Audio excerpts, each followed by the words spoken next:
Boa noite. Estamos iniciando neste momento mais uma live promovida pela SBAN, Sociedade Brasileira de Alimentação e Nutrição. Na noite de hoje, o nosso assunto é o impacto e as consequências da pandemia sobre o estado nutricional das crianças. Não deixamos de falar de pandemia ainda porque estamos em pandemia, então é importante que a gente leve todas as informações possíveis para todas as pessoas e hoje nós vamos analisar o estado nutricional da criança especificamente. Para isso a gente tem um convidado muito especial, que é o professor doutor Carlos Alberto Nogueira de Almeida. Boa noite, professor, muito obrigado por ter aceito o nosso convite. Ele é professor doutor pela Universidade Federal de São Carlos, a UFSCar, e é também diretor do Departamento de Nutrologia Pediátrica da Abram. Junto com o doutor Carlos Alberto, quem vai trazer um monte de informações para a gente é a doutora Lara Natassi, que é mestre e doutora pela Faculdade de Medicina da USP, que é pós-doutoranda da Faculdade Paulista de Saúde Pública e diretora clínica da DietNet Nutrição, Saúde e Bem-Estar. E também é membro da SBAN. Obrigado, doutora Lara, por atender o nosso convite também. Eu que agradeço. Boa noite a todos. Ok. E apresentando aqui os nossos convidados e fazendo aqui o meio de campo, nós temos a nutricionista Patrícia Rufo, que também é membro da diretoria da SBAN. E, Patrícia, agora é com você. Muito obrigada, Rodolfo. Muito obrigada, doutora Lara e doutor Carlos, por terem aceito o convite para a gente conversar sobre esse tema, que ele tem surgido no nosso dia a dia, eu acredito que no consultório de vocês, com uma frequência maior, porque nós, olhando dados da Organização Mundial de Saúde, a gente tem uma prevalência de obesidade infantil em torno de 7%, e dados do Vigitel, que eu acabei de consultar aqui um pouco mais cedo, que 1 em cada 3 crianças, numa faixa etária de pré-escolar e escolar, estão acima do peso. E eu acredito que esse processo de isolamento social, ele deve ter provocado questões relacionadas à alimentação, né? Então, isso tudo deve ter trazido algum tipo de situação um pouco mais complexa. E é esse bate-papo que o Rodolfo, a gente lhe apresentou mais anteriormente, a gente vai ter hoje. E aí, para começar, eu quero perguntar para o Dr. Carlos, houve mesmo um impacto da pandemia na alimentação da criança? E depois, doutora Lara, se você puder complementar com a sua experiência, também será ótimo. Bom, primeiramente, muito boa noite a todos. Boa noite, Rodolfo, Lara, Patrícia. Vou mandar à distância aqui boa noite para a nossa querida doutora Olga. Não tem como a gente falar o nome SBAN sem lembrar de Olga, né? Já vem à cabeça imediatamente, então eu mando aqui um grande abraço para a Olga também. Obrigado pela SBAN, pelo convite, eu sempre fico muito honrado de poder participar junto com a SBAN dos diferentes eventos aí. Bom, Patrícia, sim, eu acho que houve, e nós não temos a medida ainda desse impacto, né? Porque nós vamos ter isso mais tarde, mas eu sei que não tem valor científico, experiência pessoal, né? Mas a gente vê claramente no consultório que as curvas de IMC estão subindo totalmente fora de controle. Eu tenho um amigo que trabalha em outra cidade e ele, parece que para me provocar, assim, ele manda toda semana uma curva de uma criança que degringolou e foi lá para cima também na pandemia. Então, em breve nós vamos começar a sair os primeiros trabalhos aí mostrando isso. Já tem no exterior algumas coisas mostrando isso. Então, houve sim um impacto. A maior parte desse impacto, eu acredito que tenha sido para o lado da obesidade, pelos motivos que a gente pode conversar depois, mas houve impacto para o outro lado também. Houve crianças que sucumbiram ao estresse e acabaram desenvolvendo transtornos alimentares, agravando dificuldades alimentares, enfim. Então, eu acho que o impacto foi grande, sim, nas crianças nesse período. Sim, bom, também gostaria de agradecer o convite, dizer que é um prazer estar aqui com vocês. E a gente tem observado isso tanto no adulto quanto na criança, né? Que é o ambiente influenciando a nossa alimentação, né? As crianças sofrem com isso também, a gente observa que as crianças diminuíram a atividade física, estão em casa, em contato com geladeira, com armário, às vezes com mais liberdade para buscar os alimentos nos intervalos das refeições, muitas vezes sem planejamento também, né?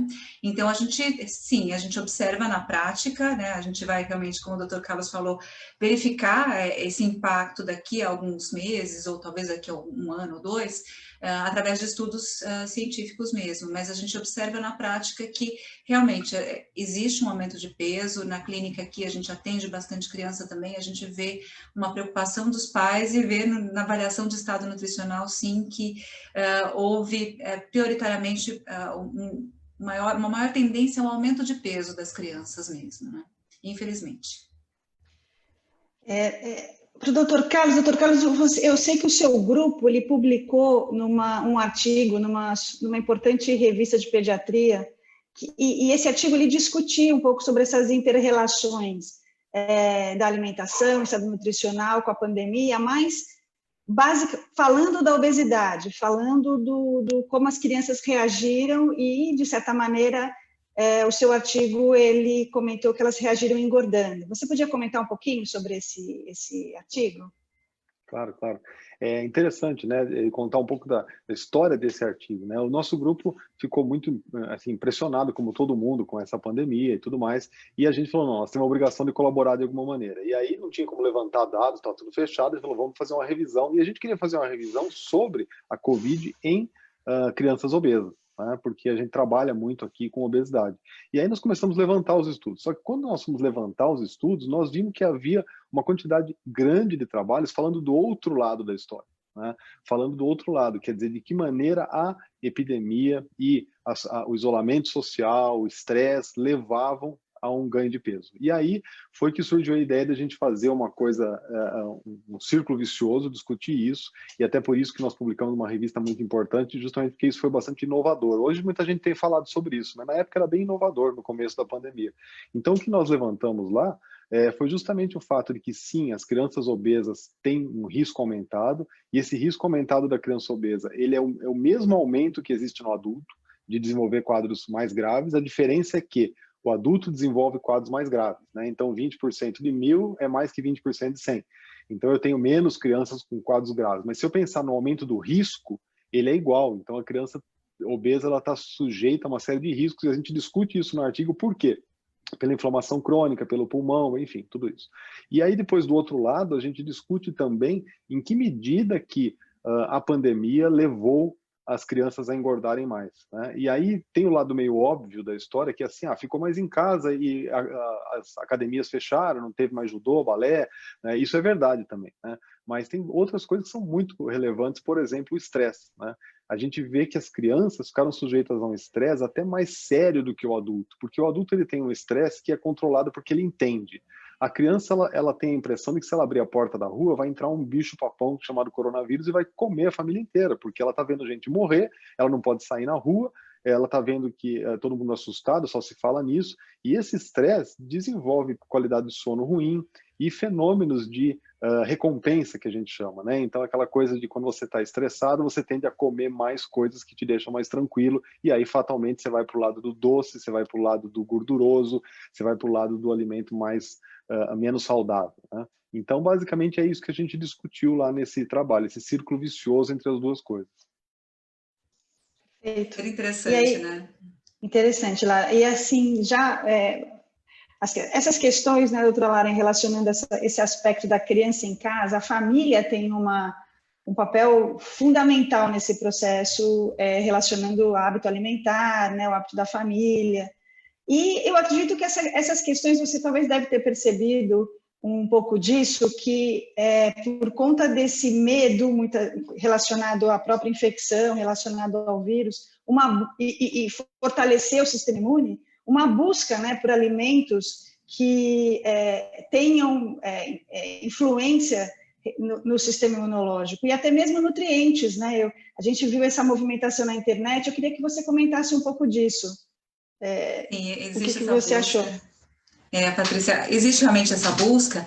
O que a gente observa é que no começo as pessoas ficaram muito ligadas, né, em ingerir alimentos ricos em vitaminas, em minerais. A vitamina C foi a campeã, eu até observei nessa época, no começo da pandemia, conversei com alguns produtores de cítricos, e eles disseram que a produção aumentou, não, a venda aumentou, o consumo de cítricos aumentou bastante, que as pessoas estavam interessadas em consumir mais vitamina C. Mas ele aumentou no começo da pandemia, depois ele estabilizou, e parece que houve depois uma diminuição. Parece que as pessoas ficaram empolgadas, né, em ter uma alimentação mais rica em nutrientes no começo, mais preocupadas em manter a imunidade, mas logo em seguida parece que estabilizou essa procura e esse consumo. Por outro lado, no começo da pandemia também houve uma busca por estoque na alimentação, né, por mais estoque de gêneros alimentícios, e aí as pessoas buscaram alimentos que duravam um pouco mais de tempo, que eram mais ricos em açúcar, em gordura também. Então, houve esses dois lados aí no começo. Mas realmente houve um interesse maior e as pessoas se preocuparam em ingerir realmente mais nutrientes, então a gente vê uma busca por isso, mas parece que não durou tanto assim. Então, a gente precisa reforçar todas essas orientações nutricionais, porque a gente sabe que se a gente tiver uma alimentação variada, equilibrada, né, e que se isso for frequente e constante, a gente vai conseguir fortalecer o nosso organismo. Não que isso vá combater qualquer doença ou impedir que a pessoa contraia qualquer vírus, mas vai deixar a pessoa com um organismo um pouco mais forte, com a melhor resposta para qualquer ameaça que exista, né? E voltando ao fato das crianças estarem em casa, eu vi alguns trabalhos relatando que nas épocas de férias, por causa da desregulação e da falta de rotina, normalmente as crianças costumam ter, principalmente as que já estão acima do peso, costumam ter um aumento maior de peso também. E essa era a preocupação das crianças em casa por conta da pandemia, porque essa rotina que tinha antes não tem mais, né? Então é por isso que a gente tem que se preocupar, porque a gente não sabe até quando que isso vai durar, né? A gente conseguiu ver que adiou muito a volta às aulas, em muitas escolas vai ser só no ano que vem, e nem sei se vai começar logo no começo do ano. Então a gente tem que se preparar mesmo, e a gente tem que priorizar, sim, uma alimentação mais rica em nutrientes. E aí, quando a gente fala em nutrientes, a gente sabe quais são os mais importantes aí para o funcionamento do nosso sistema imunológico, apesar de que o mais importante é ter uma alimentação variada, né? Mas vitamina C, vitamina A, vitamina D, zinco, vitaminas do complexo B vão ser importantes para a gente colocar aí na alimentação do dia a dia.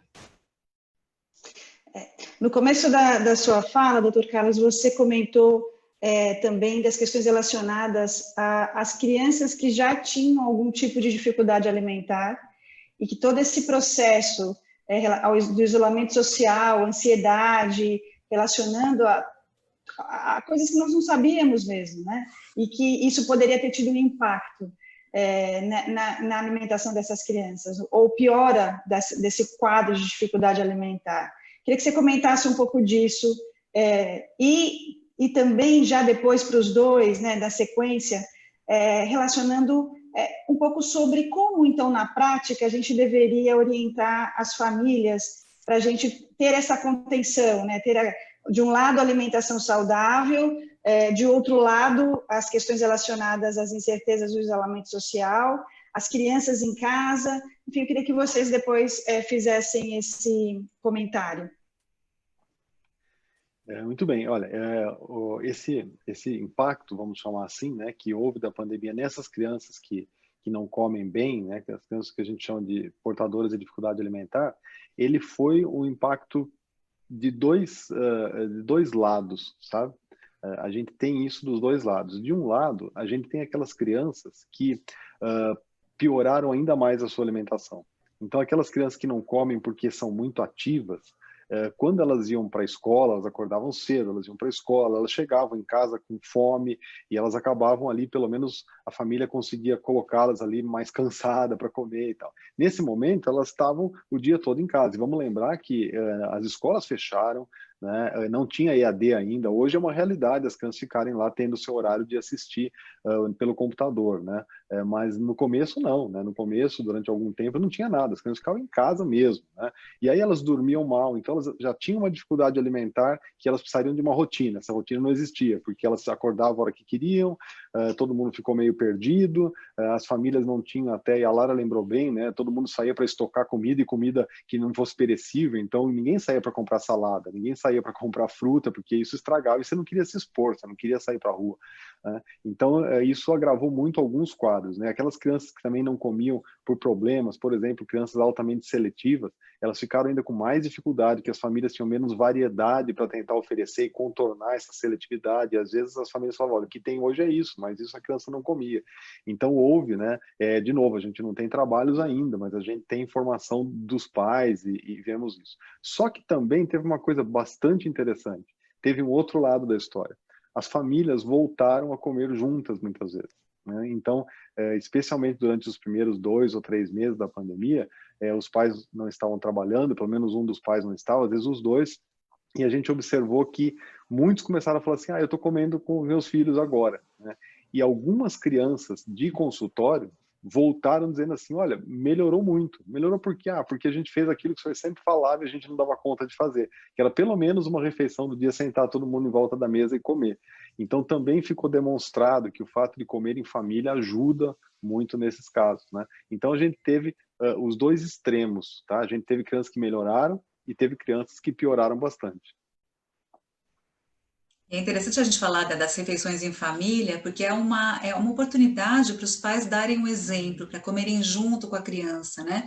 E para incentivarem os bons hábitos alimentares. A gente sabe que existem vários estudos que relacionam as refeições em família com o melhor consumo alimentar, em termos de nutrientes. Então, é uma ótima oportunidade, inclusive, para trazer a criança para o planejamento das refeições, né?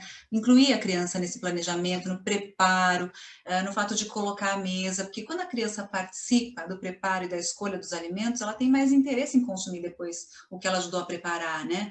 Então, isso é uma coisa que vai ajudar bastante, que ainda vai ajudar bastante os pais, no sentido de trazerem uma boa relação com a comida, um comportamento alimentar que seja adequado para que a criança tenha realmente uma alimentação variada e consiga ingerir todos os nutrientes que ela precisa. E falando de praticidade, eu estou falando com você, Patrícia, eu estou enrolando aqui a fala. Acho que é importante a gente deixar claro que é necessário que a criança consuma todos os alimentos, todos os grupos de alimentos, né? Para isso, os pais estarem juntos, prepararem junto, planejarem junto e comerem junto vai ser importante. E acho que é importante a gente dar orientações práticas. Eu até trouxe um cardzinho que a gente usa aqui no consultório para poder orientar o pratinho da criança. Acho que vocês conseguem ver aqui, né? É o prato que a gente fez em parceria com o Maurício de Souza para a Magali, para o aniversário da Magali, que diz mais ou menos o que a gente coloca no prato. Metade de verduras e legumes, pelo menos 3 cores diferentes, esse prato para o almoço, para o jantar, né? E aí outra metade do prato a gente deixa 1/4 para as fontes de carboidrato aqui em cima e 1/4 para as fontes de proteína, de origem animal e de origem vegetal. Então, dessa forma, a gente consegue fazer com que a criança consuma grande quantidade de nutrientes no almoço e no jantar. E aí, planejar isso com os pais planejarem isso com a criança é interessante, mas também planejar os lanches intermediários, porque muitas vezes a gente planeja só almoço e jantar e deixa os lanches e o café da manhã sem planejamento. Nessas ocasiões, incluir pelo menos uma fruta para complementar, uma fonte de carboidrato e uma fonte de proteína. E aí, os pais comendo junto, fazendo junto e tendo uma boa atmosfera, a criança vai ter uma boa relação com a comida e vai consumir direito.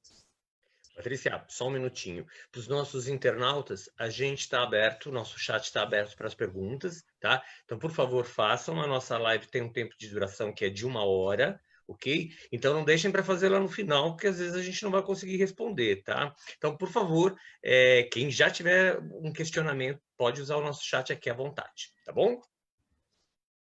Doutor Carlos, isso eu gostaria que você também comentasse o seu ponto de vista como médico, pediatra, nutrólogo, essa questão da dinâmica familiar dessas crianças com dificuldade alimentar.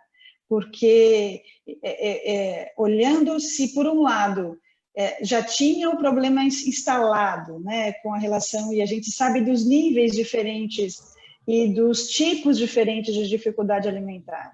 E aí, olhando para um aspecto que a criança passou, a família passou a conviver mais, passou a ter essa possibilidade de dar próximo nos momentos da alimentação, como vocês mesmos comentaram, até de estar juntos na escolha, na preparação. Mas eu gostaria de que você comentasse um pouco sobre a sua experiência relacionada a este grupo de crianças, como tratar isso, porque também tem um outro lado, né, que está todo mundo em casa. Será que a ansiedade, isso não pode ter piorado?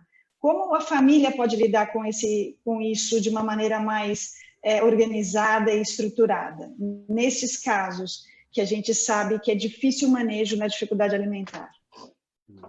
Sim. Bom, eu acho que para responder a sua pergunta, Patrícia, a gente tem que primeiro lembrar que o nome que a gente usa, dificuldade alimentar, né, é um nome guarda-chuva. Né? Então, embaixo desse guarda-chuva, eu tenho doenças, vamos chamar assim, ou problemas, que são bastante distintos. Tá? Então, não dá para a gente ter uma resposta única para isso, né? Partindo do ponto de que eu tenho alguns tipos de dificuldade alimentar que, tecnicamente falando, eles nem existem, tá? Eles continuam existindo porque geram angústia, geram estresse, mas na prática eles não existem. Que caso é esse? É aquele caso em que os pais têm uma expectativa que a criança não cumpre. Mas não cumpre não porque a criança tem problema, não cumpre porque a expectativa é errada, né? Então, aquela história de comer um prato inteiro ou tomar tanto de leite, ou enfim, né, comer tantas vezes no dia, e às vezes a criança não precisa disso, né? Não deixa de ser uma dificuldade alimentar, ela ainda é.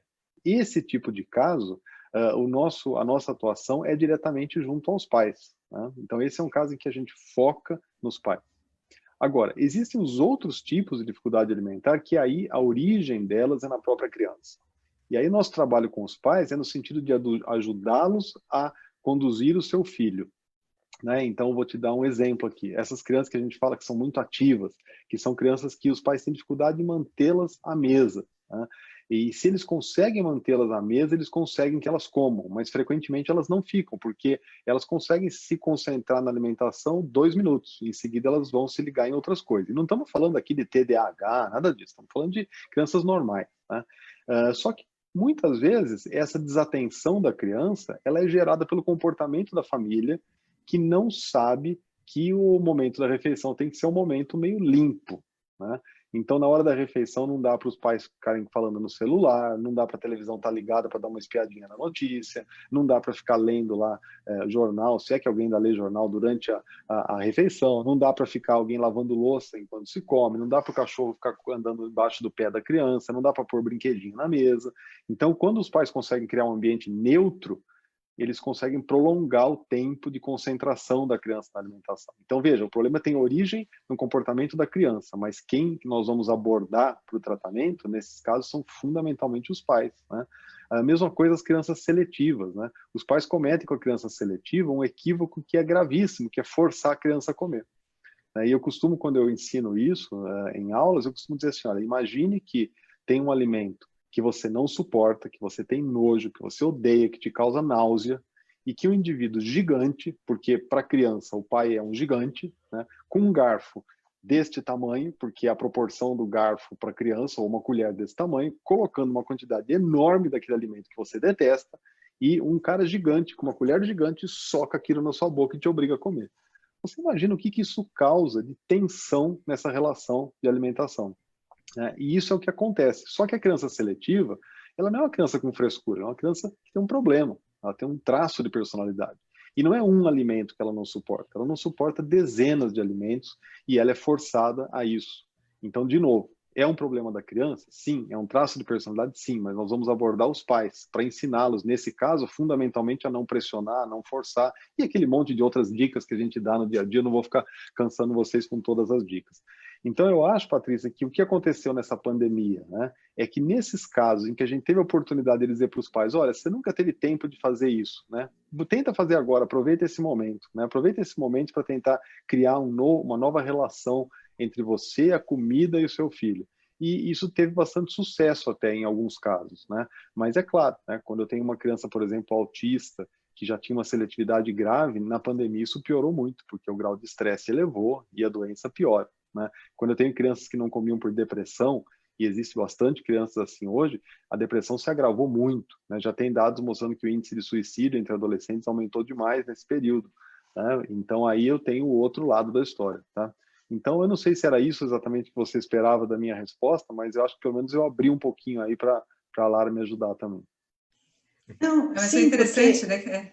Desculpa. Não, sim, imagina. Não, sim, sem dúvida, porque eu acho que esse é um aspecto que ganha força com essas questões relacionadas a esse problema, que é o que você falou. Muitas vezes a família não entende que é uma situação que necessita de uma estrutura de mudança de comportamento, né? Muitas vezes acha que a criança está fazendo birra, a criança simplesmente não quer comer, enfim, precisa ter muitas vezes esse lado de que mostrar, não, o impacto é grande. Imagina numa situação como essa, que todos estão vivendo nesse momento mais de ansiedade, né? E aí, nesse aspecto, eu conversava com a Lara mais cedo, e um dos pontos que dessa questão que a criança precisa ter, de certa maneira, um ambiente tranquilo, como você falou, durante as refeições, muitas vezes um ambiente neutro, onde não exista regra, trocas, né? Se você comer isso, eu te dou aquilo.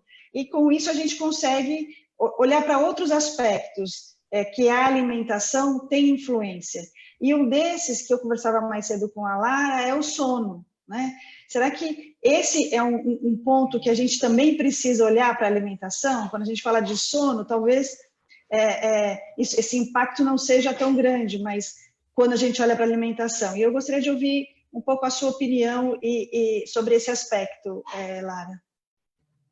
A gente sabe que existem até alguns estudos relacionando os comportamentos associados à prevenção e até à indução da obesidade infantil. Eu gostei muito de uma meta-análise agora de 2020 que apontou esses comportamentos e citou o sono como um desses comportamentos.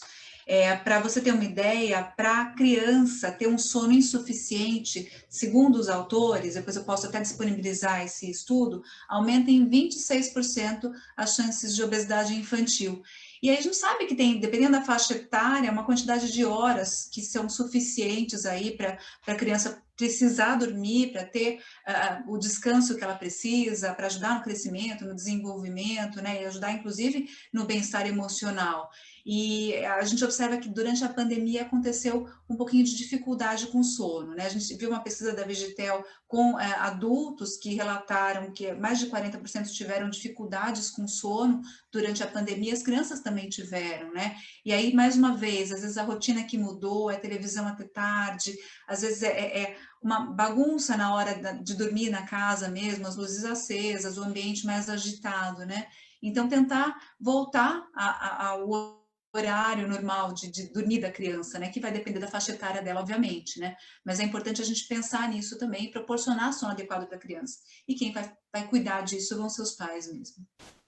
Patrícia, vou pedir para intervir aqui, porque a gente já tem algumas questões, e primeiro eu queria dizer que a doutora Olga, doutor Carlos está agradecendo muito a sua presença na nossa live aqui, dizendo que é sempre enriquecedor ouvir o senhor, e agradece por ter aceito o nosso convite, tá? Aí eu tenho duas perguntas bem interessantes, que eu acho que a gente já podia responder. A Soraya Câmara pergunta o seguinte: nenhum alimento deve ser proibido, então, nesse período que a gente está? Basta que o pai e a mãe tenham um certo equilíbrio? Como é que é? Vamos responder essa pergunta? Vamos lá, né? Assim, nenhum alimento deve ser proibido em nenhuma ocasião, né? Mas a gente tem que ter uma alimentação equilibrada, nada é proibido, mas também não existe um alimento bom ou ruim. O mais importante é a gente ter uma rotina equilibrada. E essa rotina equilibrada vai englobar uma alimentação equilibrada, rica em nutrientes, com tudo que a criança precisa para se desenvolver, o sono, o ambiente da alimentação, que o Dr. Carlos falou muito bem, né? Evitar as distrações, evitar pressões e brigas na hora de comer, né? Isso é muito importante.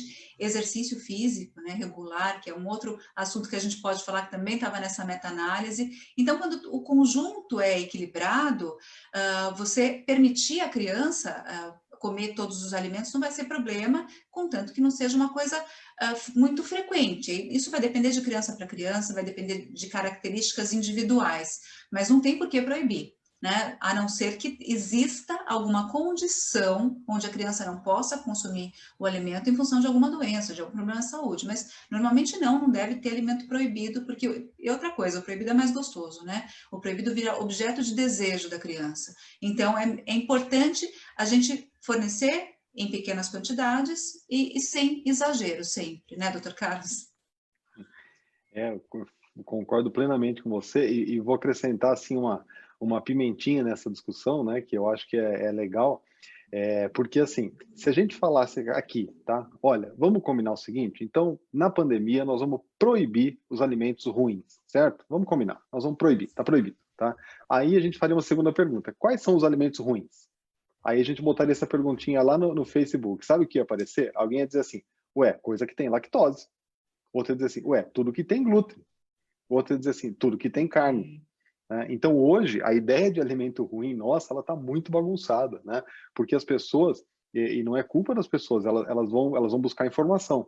E não existe um selo, sabe? O Instagram, quando você quer saber se aquela pessoa é ela mesmo, né, um artista, tal, o Instagram põe um selinho assim, ó, é ela mesmo, né? A gente devia ter um selinho assim, sabe, de informação boa, né? Nós não temos. Então a pessoa entra lá no site, ela olha assim, todos os malefícios do leite que inflamam o seu corpo. A pessoa já anota no papel, olha, leite, não posso. Né? Então, se a gente falasse assim, é proibido alimento ruim, muita gente ia ir pela ideia que ela tem. Né? Então, aí isso reforça mais ainda o que você falou, Lara, que a gente tem que ter uma alimentação equilibrada, de boa qualidade, sem essa ideia de proibir alimentos, não só porque não é uma boa ideia, conforme você falou, eu concordo plenamente, mas também porque a maior parte das pessoas não saberiam o que tirar, e talvez tirasse coisas que são boas, né? E esse seria um problema maior ainda. Ok. Deixa eu só fazer mais uma pergunta para não acumular muito. Agora é para o Dr. Carlos, mas Lara, fique à vontade também de responder. A Amália Eide diz o seguinte: nesse período da pandemia, ficou muito evidente a compulsão do meu filho de 5 anos.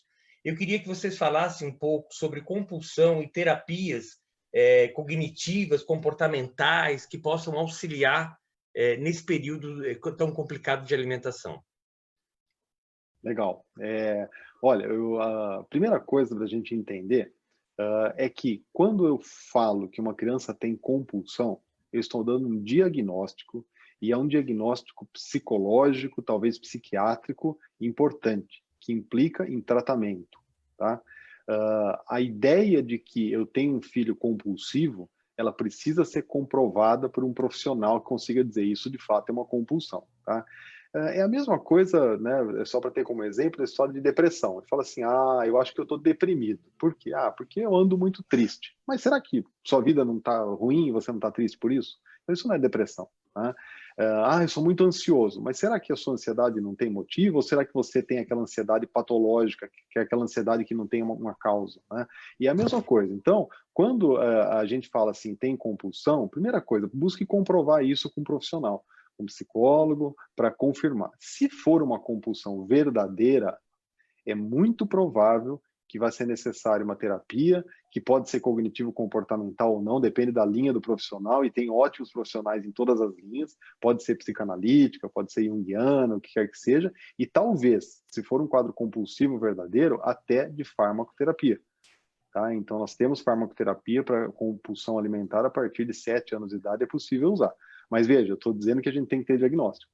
A esmagadora maioria dos casos que chegam para o meu consultório e as mães trazem isso, meu filho é compulsivo, não resiste às primeiras 3 perguntas.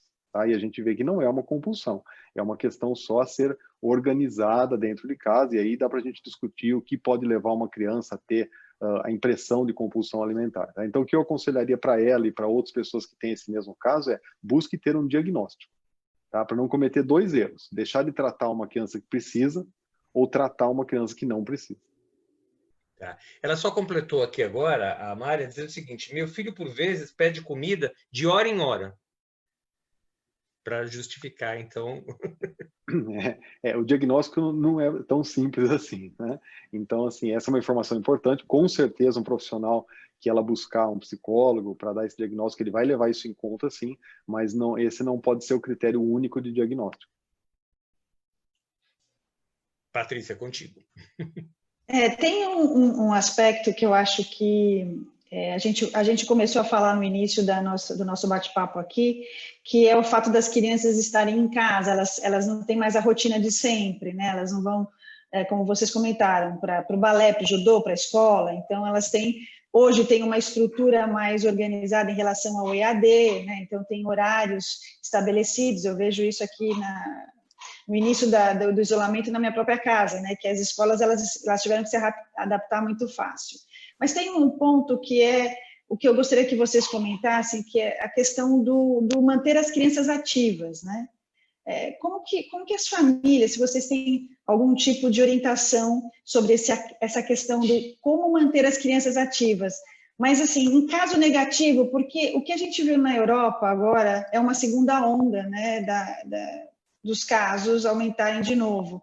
Então, se a gente continuar ainda com essa questão do isolamento, como manter as crianças ativas? E até mesmo trazendo para uma questão da própria alimentação, né? Como fazer este envolvimento da criança de uma maneira essas dicas práticas, Lara. Eu sei que você falou no início, mas eu gostaria que você fizesse esse link vocês, né, um pouco do Dr. Carlos, do como manter as crianças ativas, mesmo nessa questão de a gente continuar em casa por conta até de o isolamento se manter, e trazer um pouco mais essa questão da criança por exemplo, esse caso que nós ouvimos agora, meu filho pede comida de hora em hora. Então, um pouco disso eu gostaria que vocês comentassem, mas do lado da organização da alimentação, trazendo para uma questão mais de alimentação saudável para essa faixa etária, né? Sem levar em consideração esse problema relacionado à compulsão.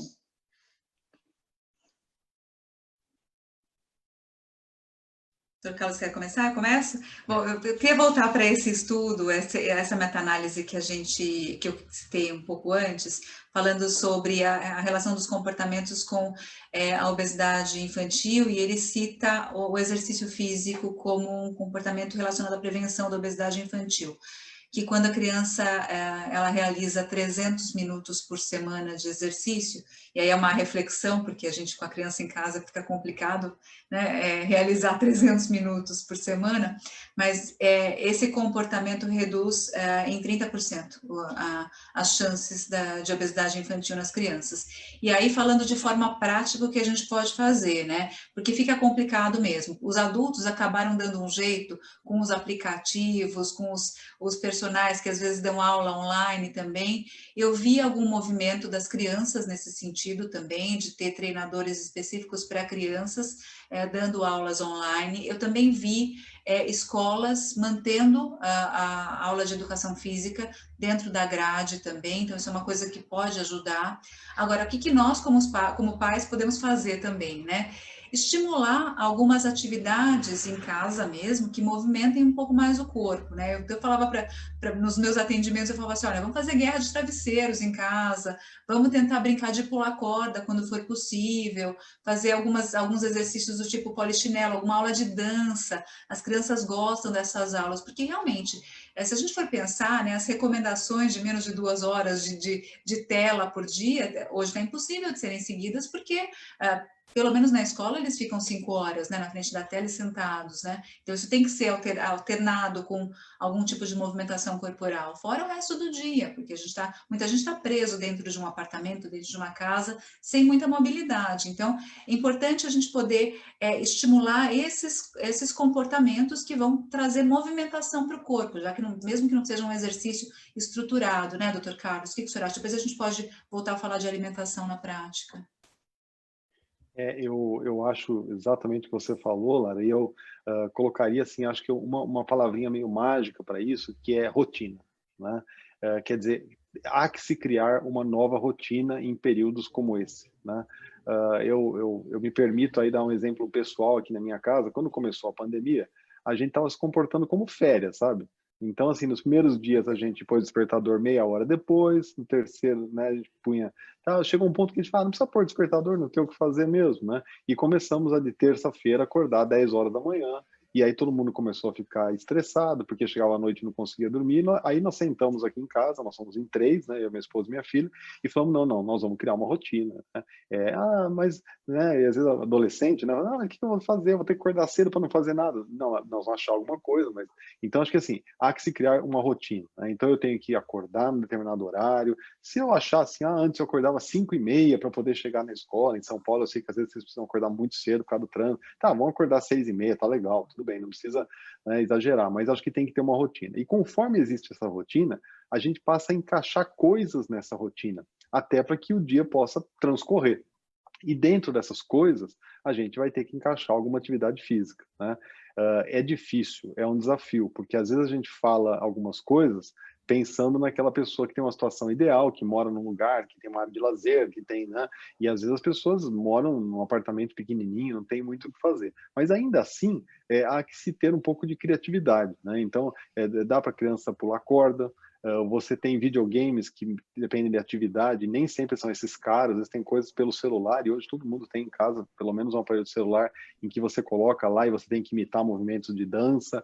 Então, para quem gostar de dançar, você pode só colocar uma música e dançar. Hoje, se você entrar aí no TikTok, você pode imitar 40 mil coreografias diferentes, né? Faz assim, assim, assim, você vai imitando coreografia, e aí tem jeito de fazer isso, menino faz isso, menina faz isso. Quem tem um pouco mais de condição financeira tem os videogames ativos mesmo, videogame de boxe, de tênis, de basquete, que você pode fazer dentro de uma rotina. Então, olha, posso brincar só de pular corda? Pode, mas pelo menos durante meia hora, 40 minutos, você vai pular corda tecnicamente, com exercício e tal, né? E se morar num condomínio que dê para fazer brincar de amarelinha na rua, fazer alguma coisa. Então, eu colocaria, acrescentando ao que você falou, a palavra rotina. Precisa encaixar isso na rotina. Então, não é porque nós estamos numa pandemia presos em casa que não dá para ter um horário, né? Eu vejo muito quando a gente lê livros sobre pessoas que ficaram presas e elas disseram que começaram a tolerar a prisão quando elas criaram uma rotina.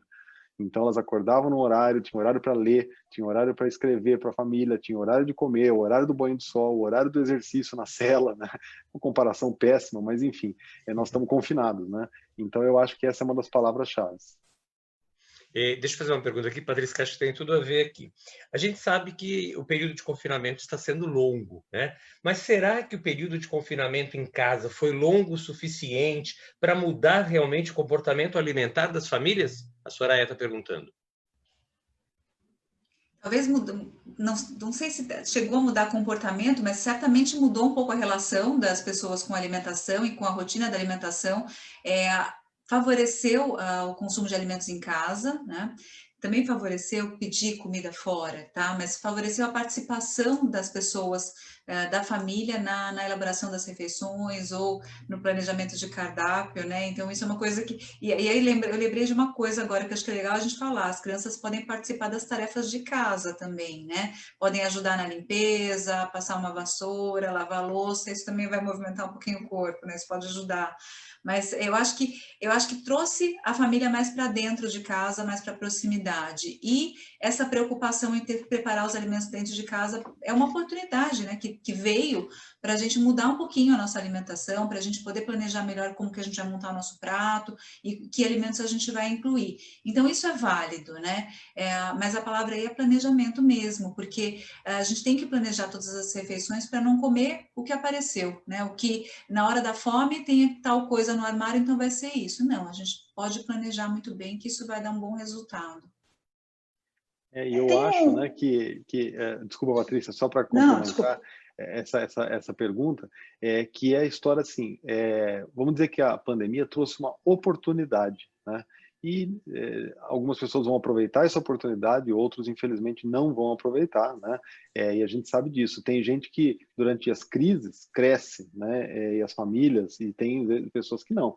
Então, é um exemplo que a gente sempre fala, né? Alguém fala assim, a cirurgia bariátrica é um tratamento definitivo para a obesidade? Não, é uma oportunidade. Durante alguns anos, a pessoa tem a chance de, na marra, comer diferente. Se ela aprender, incorporar, ela vai levar para sempre. Se não, depois ela vai voltar. Então é a mesma coisa, eu acho que a pandemia trouxe oportunidades, né? Isso que a Lara falou é muito verdade do ponto de vista da rotina das casas, né? As crianças passaram a falar assim, já que estou sem fazer nada, eu vou ver minha mãe fazer comida. E começaram a participar e começaram a ficar entediados, e tem famílias que falam assim, então tá bom, você vai me ajudar aqui a preparar cenoura, você vai... Então eu tenho a oportunidade de experimentar coisas novas, até porque às vezes a variedade era menor, porque você não podia sair para comprar. Então, assim, criou-se uma oportunidade, sim, de mudar a relação com a alimentação, de comer em família, de perceber o valor de comer em família, né? Eu e a minha esposa é psicóloga, a gente trabalha em alguns casos em parceria, e ela estava atendendo um caso que foi encaminhado para ela como sendo uma criança com dificuldade alimentar extrema por autismo, e aí quando ela foi ver, não havia autismo, o que havia era simplesmente o fato de que a família, cada um comia de um lado da casa e a criança comia sozinha, isolada, e isso dava uma impressão de afastamento total social. E só o fato da família comer junto, coincidiu de ser na pandemia, a criança ficou curada. E não é coisa assim, né? Fantasia, é verdade. Num prazo de 1 mês, a criança acabou o problema. Veja, ela foi encaminhada com uma suspeita de um autismo, levando a uma alimentação muito ruim. Então, eu acho que a oportunidade existiu, né? Quem aproveitou, muito bom. Ainda dá tempo, né? E eu acho que isso que vocês falaram foram orientações muito importantes, porque, de certa forma, a gente ainda tem um risco, espero que isso não aconteça, mas o que aconteceu fora do Brasil, na Europa, que foi a segunda onda, espero que isso não aconteça no Brasil. A gente tem visto os casos diminuindo, né? A gente tem visto as situações um pouco mais controladas, mas, de certa maneira não, vocês já deram orientações muito importantes caso essa situação se persista, né? Ou venha a piorar. Mas o que eu quero que vocês comentem é um conceito que a gente tem ouvido muito sobre, relacionado à densidade nutricional do alimento.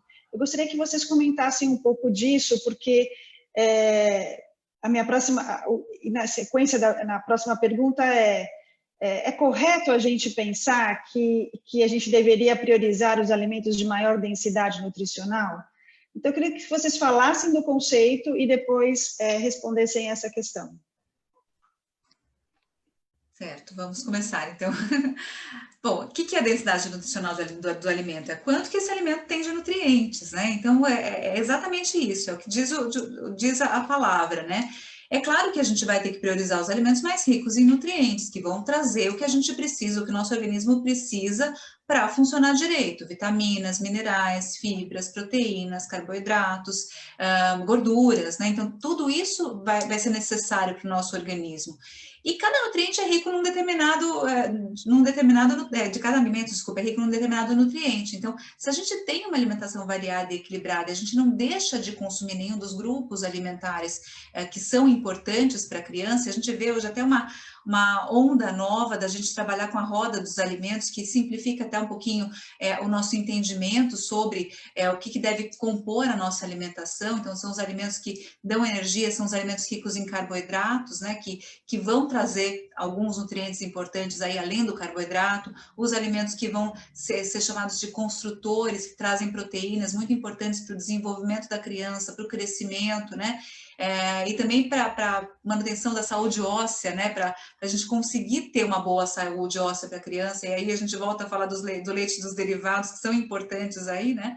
Além das outras fontes de proteína, como carnes em geral, leguminosas. Então, esses são os construtores. E os alimentos ricos em vitaminas, minerais e fibras, que são as verduras, os legumes e as frutas. Então, a gente tem que encontrar esses alimentos no nosso dia a dia, né? Compor nossas refeições com eles. São os alimentos que são ricos em nutrientes, que têm essa densidade nutricional que a gente fala, né? E a gente só vai limitar o consumo dos alimentos que não trazem muitos nutrientes, como, por exemplo, os alimentos muito ricos em açúcar, em gorduras, porque eles podem tomar lugar desses outros alimentos. É mais em função disso.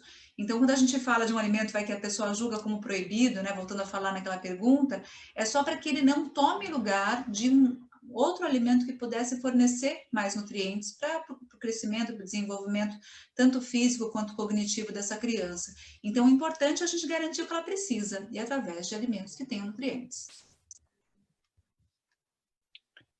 Olha, Patrícia, também aproveitando para comentar, né, concordo com tudo que a Lara falou, eu acho que ela praticamente esgotou o assunto. Eu queria acrescentar, só para as pessoas tomarem um pouquinho de cuidado, né, porque esse é um termo novo, densidade nutricional, e eu já vi pessoas, até pessoas assim com formação assim na área, né, e confundindo densidade nutricional com densidade energética. Né? E uma vez eu me lembro que numa discussão assim, a gente estava falando, olha, precisa de alimentos com bastante densidade nutricional. Eu falei assim, mas não engorda? E aí eu percebi que havia uma confusão com densidade energética. Né?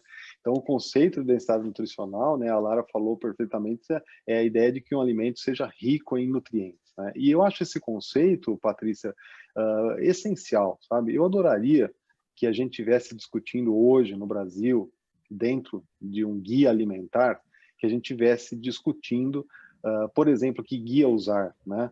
Vamos trabalhar com a pirâmide, com o trabalho lindo da professora Sônia Conduva, vamos continuar com o conceito da pirâmide, mas vamos transportar para uma roda, que a Lara falou que é muito legal, mas a ideia dos grupos alimentares, vocês veem que na fala da Lara, o tempo todo ela fala grupos alimentares, o grupo das verduras, que esse conceito é importantíssimo a gente ter, o mundo inteiro usa isso. E que quando a gente falasse de alimentos, a gente falasse em densidade nutricional, e não falasse em grau de processamento, se é processado, se não é.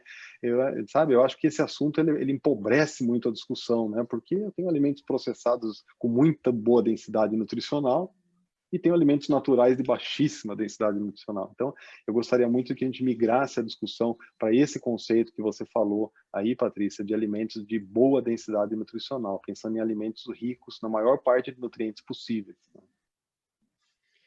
Patrícia, deixa eu colocar uma pergunta aqui. A Lara Sfer, espero que eu tenha dito sobre correto, Lara. A Lara Sfer mostra a preocupação de nós temos uma população muito grande que mal tem acesso a bons alimentos ou até aos alimentos em si. E aquelas crianças e aquela população que sentiu a falta da merenda escolar na pandemia, o que podemos dizer para elas? Bom, aí a gente vai tentar se preocupar com o mínimo que elas precisam para conseguir continuar se desenvolvendo, né? Óbvio que a gente precisa de políticas públicas que realmente possam fornecer esses alimentos para essas crianças. Em alguns casos, a gente até viu, né, esse fornecimento para essas crianças mais carentes, e aí a gente vai ter que trabalhar com o que a gente tem, principalmente priorizando alimentos que sejam de época, né, que são alimentos que normalmente têm um valor monetário um pouquinho inferior, então que a gente pode comprar com menos gasto, né, e garantir o mínimo que a criança precisa, né? Mas aí a gente fala não só de aquisição, mas de apoio social e de políticas públicas que possam ajudar nesse sentido, né? Para que essa aquisição de alimentos seja possível. Não, sem dúvida. Desculpa, doutor Carlos. Não, por favor. Pode falar, Patrícia. Não, eu só ia comentar que muitas vezes o não conhecimento, eu acho que o acesso à informação é fundamental, porque as pessoas precisam se planejar, elas precisam saber o que comprar, né? Então, essa questão do que comprar, muitas vezes pode ser óbvia, mas não é. Isso que você disse, divulgar mais sobre a época dos alimentos, a gente quase não ouve mais falar disso, né? Não ouve mais dizer que tal alimento está na sua época, ele está num preço mais barato. Enfim, então eu acho que isso também é fundamental, que eu vou deixar o doutor Carlos comentar agora, mas depois eu gostaria até que vocês falassem um pouco de algumas ferramentas que a gente podia lançar a mão para esse processo, e eu acredito até que a telemedicina, a teleconsulta, elas trouxeram um pouco, diminuíram esse distanciamento. Eu acho que a nutrição, a orientação nutricional até pode ganhar força nesse sentido, né? O meu comentário é muito rápido, eu só ia mesmo complementar, lembrando que houve sim muitas crianças que tiveram bastante dificuldade, muitas famílias, porque contavam muito com a alimentação que era oferecida às vezes nas escolas, nas creches, né? E eu vi, assim, pelo menos aqui no interior, bastante movimentação da sociedade no sentido de acolher essas famílias. Eu vi a indústria se mobilizando, né? Aqui em Ribeirão, por exemplo, duas coisas que eu pedi para duas empresas diferentes para ajudar essas crianças, de imediato foi atendido o pedido e essas creches foram atendidas, essas crianças, né? Então, houve sim, e a gente mostrou assim que o Brasil tem capacidade sim de ser bastante humano, né? O brasileiro e as indústrias também, no sentido de acolher isso. Então, isso foi muito legal de se ver. Mas também tem um outro lado, como sempre tem, né?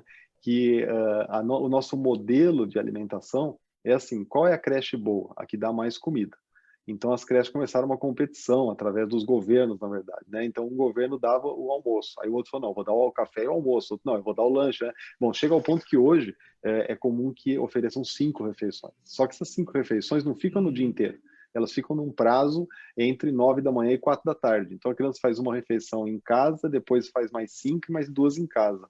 E aí, uma das causas de obesidade que a gente tem visto muito frequente é o excesso de alimentação, porque a criança tem 9, né? Nós temos até um levantamento feito aqui em São Carlos, de as crianças terem 9 refeições por dia. Isso também acabou sendo uma oportunidade de controlar esse aspecto também. E quem sabe seja uma oportunidade de aprendizado também, para a gente ver que há que se ter moderação, né? Quer dizer, as escolas e creches, é legal elas fornecerem alimentação, mas isso tem que ser pactuado com o que vai ser feito em casa, para que não aconteça da criança ter 9 ou 10 refeições por dia.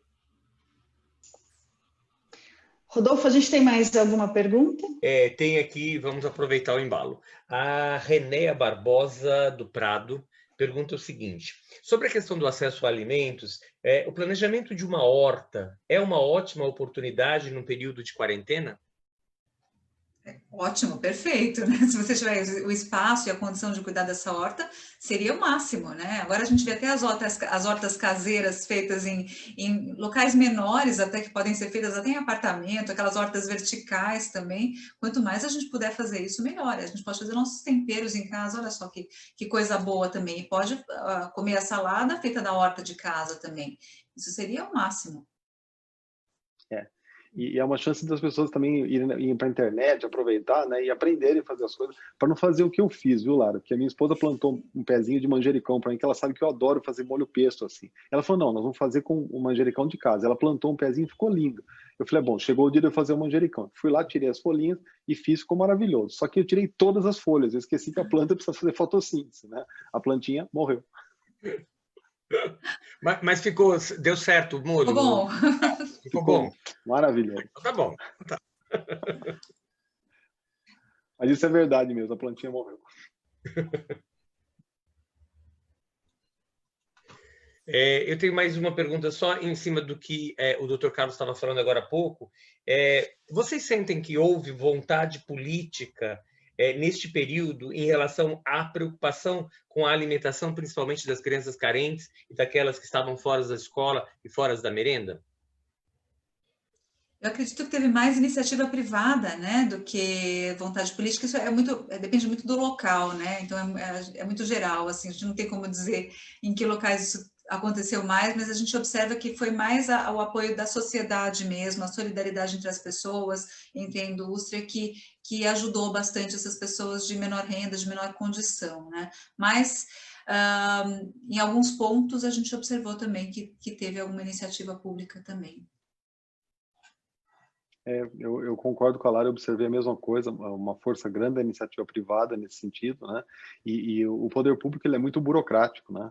E ele é muito burocrático e às vezes a pergunta era, teve iniciativa política? Eu vi sim, muitos políticos tendo iniciativa, mas esbarravam em toda a burocracia, né? E coisa interessante, às vezes a gente conseguia a doação de alguma coisa, mas para chegar lá tinha tanta burocracia que o produto se perdia, porque tinha que ter não sei o quê para entrar não sei o quê, né? E no fim acabava se perdendo. Então também aconteceu isso.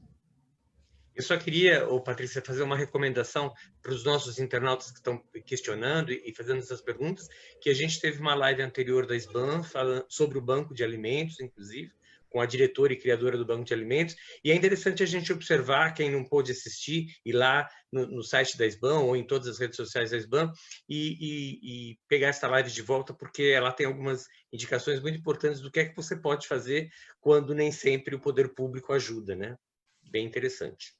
Patrícia. Perfeito.